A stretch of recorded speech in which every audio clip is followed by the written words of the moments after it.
ಹೇ China, ನಮಗೆ technology ಕೊಡಲ್ಲ ಅಂತೀರಾ? No problem. ನಾವೇ ಸ್ವಂತವಾಗಿ ನಮ್ಮ ದೇಶದಲ್ಲೇ ಬ್ಯಾಟರಿ ಟೆಕ್ನಾಲಜಿ ಡೆವಲಪ್ಮೆಂಟ್ ಮಾಡ್ತೀವಿ ಅಂತ ಟಾಟಾ ಗ್ರೂಪ್ ತೊಡೆ ತಟ್ಟಿ ನಿಂತಿದೆ. ಎಸ್, ಇದು ಬರೀ ಒಂದು ಕಂಪನಿಯ ಕಥೆಯಲ್ಲ. ಇಡೀ ಭಾರತದ ಇವಿ ಅಂದರೆ ಎಲೆಕ್ಟ್ರಿಕ್ ವೆಹಿಕಲ್ ಇಂಡಸ್ಟ್ರಿಯ ಭವಿಷ್ಯವನ್ನೇ ಬದಲಾಯಿಸುವಂತಹ big game changer story. China ದೇಶ ತನ್ನ ಬ್ಯಾಟರಿ ತಯಾರಿಕಾ ಟೆಕ್ನಾಲಜಿಯನ್ನು ಬೇರೆ ದೇಶಗಳಿಗೆ ಕೊಡುವುದಿಲ್ಲ ಅಂತ ರೂಲ್ಸನ್ನು ಬಹಳ ಕಠಿಣವಾಗಿ ಮಾಡಿದೆ. ಚೀನಾ ಇದೇ ರೀತಿ ಡಿಸಿಷನ್ ತೆಗೆದುಕೊಳ್ತಾ ಇದ್ದಂತೆ ಟಾಟಾ ಗ್ರೂಪ್ನ ಬ್ಯಾಟರಿ ಕಂಪನಿ ಅಗ್ರೆಟಾಸ್ ಈಗ ಸೈಲೆಂಟ್ ಆಗಿ ತನ್ನದೇ ಸ್ವಂತ ಟೆಕ್ನಾಲಜಿಯನ್ನು ಬಳಸಿ LFP ಬ್ಯಾಟರಿ ಸೆಲ್ಸ್ಗಳನ್ನು ತಯಾರಿಸಲು ರೆಡಿಯಾಗಿದೆ. ಮೊನ್ನೆಯಷ್ಟೇ ಅಮೆಜಾನ್ ಪ್ರೈಮ್ನಲ್ಲಿ ದಿ ಟೈಟಾನ್ ಸ್ಟೋರಿ ಅಂತ ವೆಬ್ ಸೀರೀಸ್ ಬಂದಿತ್ತು. Titan success and adventure story ಎಲ್ಲರ ಮನ ಮುಟ್ಟಿತ್ತು. ಈಗ ಅಂತಹದ್ದೇ ಮತ್ತೊಂದು ಸಾಹಸಕ್ಕೆ ಟಾಟಾ ಕೈ ಹಾಕಿದೆ. ಭಾರತದ ಆಟೋಮೊಬೈಲ್ ಇಂಡಸ್ಟ್ರಿಯಲ್ಲಿ ಈಗ ಬಹುದೊಡ್ಡ ಮಾಸ್ಟರ್ ಪ್ಲಾನ್ ರೆಡಿಯಾಗಿದೆ. ಅಷ್ಟಕ್ಕೂ ಚೀನಾ ಯಾಕೆ ತನ್ನ ಟೆಕ್ನಾಲಜಿ ಎಕ್ಸ್ಪೋರ್ಟ್ ಮಾಡೋಕೆ ಬ್ಯಾನ್ ಮಾಡ್ತಿದೆ? ಟಾಟಾ ಗ್ರೂಪ್ ಈ ಚಾಲೆಂಜ್ ಅನ್ನ ಹೇಗೆ ಎದುರಿಸ್ತಾ ಇದೆ? ಗುಜರಾತ್ನ ಸಾನಂದ್ ಮತ್ತು ಬೆಂಗಳೂರಿನಲ್ಲಿ ಟಾಟಾ ಮಾಡ್ತಾ ಇರುವಂತಹ ಆ ಮಾಸ್ಟರ್ ಪ್ಲಾನ್ ಏನು? ಈ ಹಿಂದೆ ಟೈಟಾನ್, ತನಿಷ್ಕ್ ನ್ಯಾನೋ ತಂದಂತೆ ಈಗ ಬ್ಯಾಟರಿ ಕ್ಷೇತ್ರದಲ್ಲಿ ಟಾಟಾಗೆ ಇದು ಅಡ್ವೆಂಚರ್. ಈ ಸಾಹಸದಲ್ಲಿ ಟಾಟಾ ಗೆಲ್ಲುತ್ತಾ? ಬನ್ನಿ ಈ ವಿಡಿಯೋದಲ್ಲಿ ಎಲ್ಲವನ್ನು ಕೂಡ ನೋಡ್ಕೊಂಡು ಬರೋಣ. ನಾನು ಶಿವಮೂರ್ತಿ ಸರ್ಬಾ. ಚೀನಾಗೆ ಶಾಕ್, ಮತ್ತೊಂದು ಸಾಹಸಕ್ಕೆ ಟಾಟಾ ಕೈ. ಟೈಟಾನ್ ಸ್ಟೈಲ್ ಹೊಸ ಸಾಹಸ ಸಕ್ಸಸ್ ಆಗುತ್ತಾ? ಸ್ನೇಹಿತರೆ, ಈ ಕತೆ ಶುರುವಾಗೋದು ಚೀನಾದ ಒಂದು ಕಠಿಣ ನಿರ್ಧಾರದಿಂದ. ಇವತ್ತು ಜಗತ್ತಿನ ಎಲೆಕ್ಟ್ರಿಕ್ ವೆಹಿಕಲ್ ಕ್ಷೇತ್ರದಲ್ಲಿ ಚೀನಾದ್ದೇ ಮೇಲುಗೈ. ಆದರೆ ಭಾರತದ ಕಂಪನಿಗಳು ಇವಿ ಕ್ಷೇತ್ರದಲ್ಲಿ ಬೆಳೀತಾ ಇರುವುದನ್ನು ನೋಡಿ ಚೀನಾ ಈಗ ತನ್ನ ಕ್ರಿಟಿಕಲ್ ಮ್ಯಾನುಫ್ಯಾಕ್ಚರಿಂಗ್ ನೋ ಹೌ ಅಂದರೆ ಬ್ಯಾಟರಿ ತಯಾರಿಕೆಯ ಮುಖ್ಯ ತಂತ್ರಜ್ಞಾನದ ರಫ್ತಿನ ಮೇಲೆ ಭಾರಿ ಕಂಟ್ರೋಲ್ ಹೇರಿದೆ.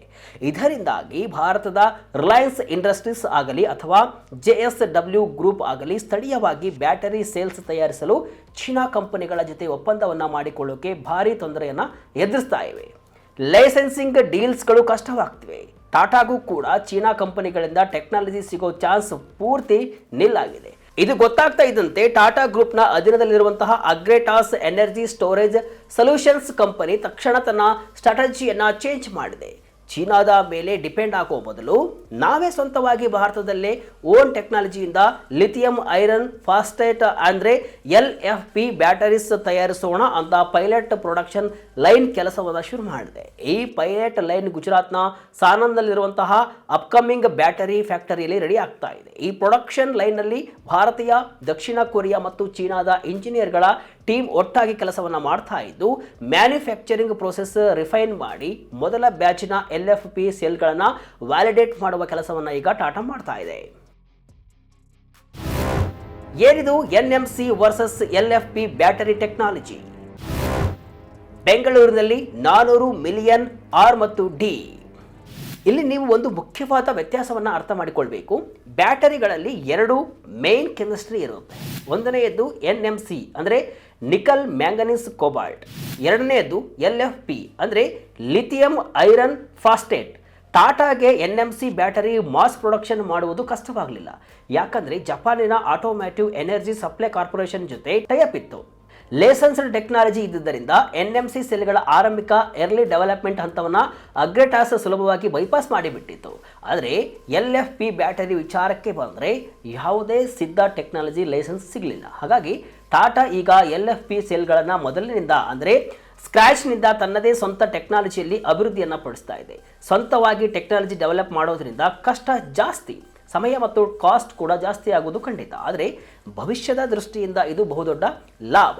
ಇದಕ್ಕಾಗಿ ಟಾಟಾಗೆ ಸೇರಿದಂತಹ ಅಗ್ರೆಟಾಸ್ ಕಂಪನಿ ಬೆಂಗಳೂರಿನಲ್ಲಿ ಬರೋಬ್ಬರಿ $400 ಮಿಲಿಯನ್ ಹೆಚ್ಚು ಹೂಡಿಕೆಯನ್ನು ಮಾಡಿ ಒಂದು R&D ಅಂದರೆ ರಿಸರ್ಚ್ ಆ್ಯಂಡ್ ಡೆವಲಪ್ಮೆಂಟ್ ಸೆಂಟರನ್ನು ಸ್ಥಾಪಿಸ್ತಾ ಇದೆ.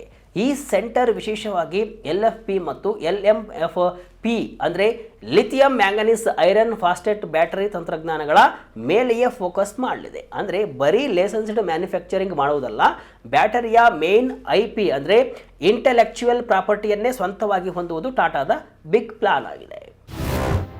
LFP ಬ್ಯಾಟರಿ ಯಾಕೆ ಅಷ್ಟೊಂದು ಇಂಪಾರ್ಟೆಂಟ್? ಗ್ರಿಡ್ ಸ್ಕೇಲ್ ಎನರ್ಜಿ ಸ್ಟೋರೇಜ್ಗೆ ಬಿಗ್ ಬೂಸ್ಟ್.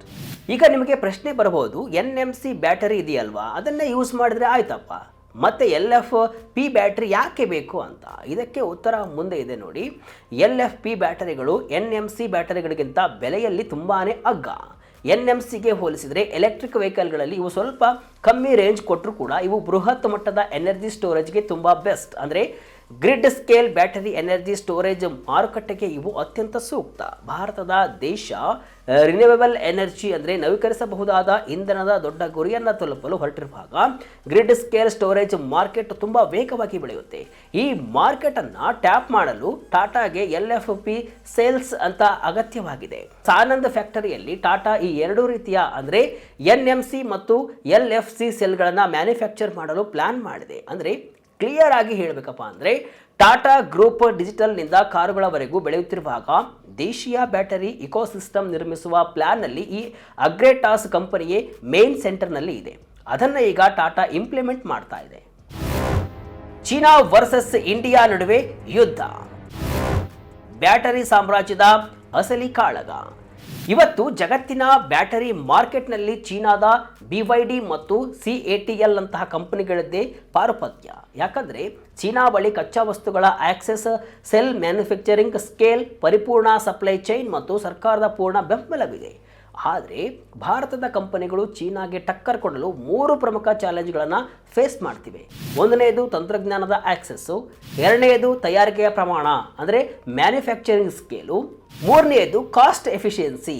ಆದ್ದರಿಂದ ಇದು ಬರೀ ಟಾಟಾ ವರ್ಸಸ್ BYD ಅಥವಾ ಟಾಟಾ ವರ್ಸಸ್ CATL ವಾರ್ ಅಲ್ಲ, ಬದಲಿಗೆ ಇಡೀ ಬ್ಯಾಟರಿ ಸಪ್ಲೈ ಚೈನ್ನಲ್ಲಿ ಅಂದರೆ ಬ್ಯಾಟರಿ ಕೆಮಿಸ್ಟ್ರಿ ಡೆವಲಪ್ಮೆಂಟ್ನಿಂದ ಹಿಡಿದು cell production, testing, supply chain ಮತ್ತು ರೀಸೈಕ್ಲಿಂಗ್ವರೆಗೂ ಕೂಡ ಭಾರತ ವರ್ಸಸ್ ಚೀನಾ ನಡುವೆ ನಡೆಯುತ್ತಿರುವಂತಹ ಜಾಗತಿಕ ಸಮರವಿದು, ಗ್ಲೋಬಲ್ ವಾರ್ ಇದು.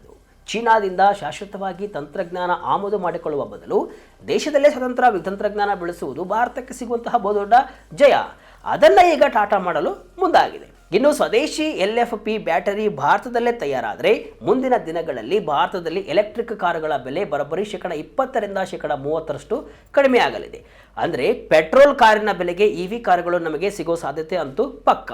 ಇದಕ್ಕೆ ಭಾರತ ಸರ್ಕಾರ ಕೂಡ ಸಾಥನ್ನು ಕೊಡ್ತಾ ಇದ್ದು ಉತ್ಪಾದನೆ ಆಧಾರಿತ ಪ್ರೋತ್ಸಾಹಕ ಯೋಜನೆ ಕೂಡ ನೆರವಾಗ್ತಿವೆ. ದಿ ಟೈಟಾನ್ ಸ್ಟೋರಿಯಿಂದ ಬ್ಯಾಟರಿವರೆಗೂ ಟಾಟಾ ಸಮೂಹದ ಐತಿಹಾಸಿಕ ಸಾಹಸ. ಸ್ನೇಹಿತರೆ, ಟಾಟಾ ಗ್ರೂಪ್ನ ಬಿಸಿನೆಸ್ ಮಾಡ್ಯೂಲ್ ಅಥವಾ ಸ್ಟೈಲನ್ನು ನೋಡಿದರೆ ನಿಮಗೊಂದು ಕ್ಲಿಯರ್ ಆಗಿ ಅರ್ಥವಾಗುತ್ತೆ. ಯಾವುದೇ ಒಂದು ಹೊಸ ಸೆಕ್ಟರ್ಗೆ ಎಂಟ್ರಿ ಕೊಡುವುದು, ಆರಂಭದಲ್ಲಿ ಗ್ಲೋಬಲ್ ಟೆಕ್ನಾಲಜಿಯನ್ನು ಅಬ್ಸರ್ವ್ ಮಾಡಿಕೊಳ್ಳುವುದು, ನಂತರ step by step local capacity ಬೆಳೆಸಿಕೊಂಡು ಮಾರುಕಟ್ಟೆ ಸೃಷ್ಟಿಸುವುದು ಟಾಟಾಗೆ ಅಭ್ಯಾಸ. ಈ ಹಿಂದೆ 1984ರಲ್ಲಿ ವಾಚ್ ಕ್ಷೇತ್ರದಲ್ಲಿ ಜಾಯಿಂಟ್ ವೆಂಚರ್ ಮೂಲಕ ಟೈಟಾನ್ ತಂದು ಇಡೀ ಮಾರುಕಟ್ಟೆಯನ್ನೇ ಬದಲಾಯಿಸಿತು. ಅದನ್ನೇ ನಾನು ನಿಮಗೆ ಇಂಟ್ರೋದಲ್ಲಿ ಹೇಳಿದ್ದೆ, ಇಂಡಿಯಾದವರು ಬೆಸ್ಟ್ ವಾಚ್ ಬಿಲ್ಡ್ ಮಾಡಲ್ಲ ಅಂದುಕೊಂಡವರೆಲ್ಲ ಮುಟ್ಟಿ ನೋಡಿಕೊಳ್ಳುವ ಹಾಗೆ ಟಾಟಾ ಮಾರ್ಕೆಟನ್ನು ಟೇಕ್ ಓವರ್ ಮಾಡಿತು. ಇದೇ ರೀತಿ 1994ರಲ್ಲಿ ತನಿಷ್ಕ್ ಬ್ರ್ಯಾಂಡ್ ತಂದು ಹಂಚಿ ಹೋಗಿದ್ದ ಸಾಂಪ್ರದಾಯಿಕ ಆಭರಣ ಮಾರುಕಟ್ಟೆಯಲ್ಲಿ ಬ್ರಾಂಡೆಡ್ ನಂಬಿಕೆಯನ್ನು ಕಟ್ಟಿಕೊಳ್ತು. ಪ್ರತಿಯೊಬ್ಬ ಭಾರತೀಯನಿಗೂ ಕೂಡ ಕಾರು ಸಿಗಬೇಕು ಅಂತ ಅತ್ಯಂತ ಅಗ್ಗದ ಟಾಟಾ ನ್ಯಾನೋ ಕಾರಿನ ಸಾಹಸವನ್ನು ಮಾಡಿತು. ಶುದ್ಧ ಕುಡಿಯುವ ನೀರಿಗಾಗಿ ಫ್ರೂಗಲ್ ಇನೋವೇಷನ್ ಮೂಲಕ ಟಾಟಾ ಸ್ವಚ್ಛ ತಂತು. 2002ರ ನಂತರ VSNL ಅನ್ನು ಸ್ವಾಧೀನಪಡಿಸಿಕೊಂಡು ಟಾಟಾ ಕಮ್ಯುನಿಕೇಷನ್ಸ್ ಆಗಿ ಬೆಳೆಸಿತು. ಹಾಗೆಯೇ ಭಾರತದ ಮೊದಲ ಸ್ವದೇಶಿ ಮಿನಿ ಟ್ರಕ್ ಟಾಟಾ ಏಸ್ ಮೂಲಕ ಹೊಸ ಮಾರುಕಟ್ಟೆಯನ್ನೇ ಸೃಷ್ಟಿ ಮಾಡಿತು. ಈಗ ಅಗ್ರೇಟಾಸ್ ಕಂಪನಿ ಮಾಡ್ತಾ ಇರುವುದು ಕೂಡ ಅದೇ ರೀತಿಯ ಬಿಗ್ ಟೈಟಾನ್ ಲೈಕ್ ಅಡ್ವೆಂಚರ್. ಹಿಂದೆ ಟೈಟಾನ್ ಮತ್ತು ತನಿಷ್ಕ್ನಲ್ಲಿ ಮಾಡಿದಂತೆ ಈಗ ಲಿಥಿಯಂ ಸೆಲ್ಗಳಲ್ಲಿ ತಂತ್ರಜ್ಞಾನದ ಮೇಲಿನ ವಿದೇಶಿ ಅವಲಂಬನೆಯನ್ನು ತಪ್ಪಿಸಿ ಸ್ವಂತ ಭಾರತೀಯ IP ಮತ್ತು ವ್ಯಾಲ್ಯೂ ಚೈನ್ ಅನ್ನು ನಿರ್ಮಿಸಲು ಟಾಟಾ ಹೊರಟಿದೆ. ಮುಂದೇನಾಗುತ್ತೋ ಗೊತ್ತಿಲ್ಲ. ರೇಂಜ್ ರೋವರ್ EVಗೆ ಹೊಸ ಬ್ಯಾಟರಿ. ಹಾಗಾದರೆ ಈ ಬ್ಯಾಟರಿ ಫ್ಯಾಕ್ಟರಿಗಳು ಯಾವಾಗ ಕಾರ್ಯಾರಂಭ ಮಾಡ್ತವೆ? ಮಾಹಿತಿಗಳ ಪ್ರಕಾರ ನೋಡೋದಾದರೆ ಗುಜರಾತಿನ ಸಾನಂದ್ನಲ್ಲಿರುವಂತಹ ಭಾರತೀಯ ಫ್ಯಾಕ್ಟರಿಯು 2027ರ ಆರಂಭದ ವೇಳೆಗೆ NMC ಬ್ಯಾಟರಿ ಸೆಲ್ಗಳನ್ನು ಉತ್ಪಾದಿಸಲು ಪ್ರಾರಂಭಿಸಲಿದೆ, ಅಂದರೆ ಮುಂದಿನ ವರ್ಷ.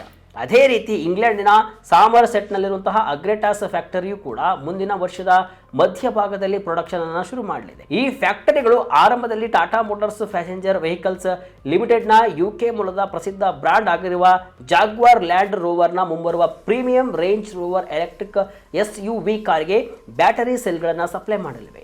ಅದಾದ ಬಳಿಕ ತನ್ನ ಇತರೆ ವಾಹನಗಳಿಗೂ ಕೂಡ ಇದೇ ಟೆಕ್ನಾಲಜಿಯ ಬ್ಯಾಟರಿಗಳನ್ನು ಟಾಟಾ ಒದಗಿಸಲಿದೆ. ಎಲ್ಲವೂ ಅಂದುಕೊಂಡಂತೆ ಆದರೆ ಬೇರೆ ಕಂಪನಿಯ ಎಲೆಕ್ಟ್ರಿಕ್ ವಾಹನಗಳಿಗೂ ಟಾಟಾ LFP ಬ್ಯಾಟರಿ ಸೆಲ್ಸ್ಗಳನ್ನು ಸಪ್ಲೈ ಮಾಡಲಿದೆ. ಅಲ್ಲಿಗೆ ಚೀನಾದ ಸ್ವಾಮ್ಯವನ್ನು ಟಾಟಾ ಬ್ರೇಕ್ ಮಾಡುತ್ತೆ. ಮತ್ತೊಂದು ಅಡ್ವೆಂಚರ್ನಲ್ಲಿ ಸಕ್ಸಸ್ ಆಗುತ್ತೆ ಅಂತ ಮಾರ್ಕೆಟ್ ಮಾತಾಡಿಕೊಳ್ತಾ ಇದೆ. ಮುಂದೇನಾಗುತ್ತೆ ಎಂಬುದನ್ನು ಕಾಲವೇ ನಿರ್ಧರಿಸಬೇಕಾಗಿದೆ.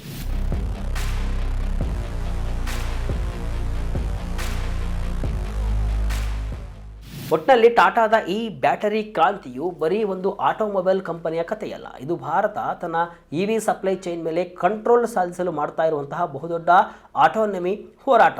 ಟಾಟಾ ಮೋಟಾರ್ಸ್ಗೆ ಬ್ಯಾಟರಿ ಬೇಕು, ಅಗ್ರಿಟಸ್ ಅದನ್ನು ತಯಾರಿಸ್ತಾ ಇದೆ. ಭಾರತಕ್ಕೆ ಸಪ್ಲೈ ಚೈನ್ ಸಾರ್ವಭೌಮತ್ವ ಬೇಕು, ಅದನ್ನು ಈಡೇರಿಸಲು ಚೀನಾದ ರಫ್ತು ನಿರ್ಬಂಧಗಳು ಹಾಗೂ ಟಾಟಾ ಅಡ್ವೆಂಚರ್ ಮುಂದಾಗಿದೆ. ಈ ಪ್ರೋಸೆಸ್ ಈಗ ಇನ್ನಷ್ಟು ಸ್ಪೀಡ್ ಆಗಿದೆ. ಟಾಟಾ ಕಂಪನಿಯು ಕೇವಲ ಲೈಸೆನ್ಸ್ಡ್ ಮ್ಯಾನುಫ್ಯಾಕ್ಚರಿಂಗ್ ಮಾಡುವ ಬದಲು ಸ್ವಂತ ಟೆಕ್ನಾಲಜಿ ಹೊಂದಲು ಹೊರಟಿರುವುದು ಭಾರತದ EV ಭವಿಷ್ಯಕ್ಕೆ ದೊಡ್ಡ ಪ್ಲಸ್ ಪಾಯಿಂಟ್ ಕೂಡ ಹೌದು. ಟಾಟಾದ ಈ ಸ್ವದೇಶಿ ಬ್ಯಾಟರಿ ಮಾಸ್ಟರ್ ಪ್ಲಾನ್ ಬಗ್ಗೆ ನಿಮಗೇನು ಅನಿಸುತ್ತೆ?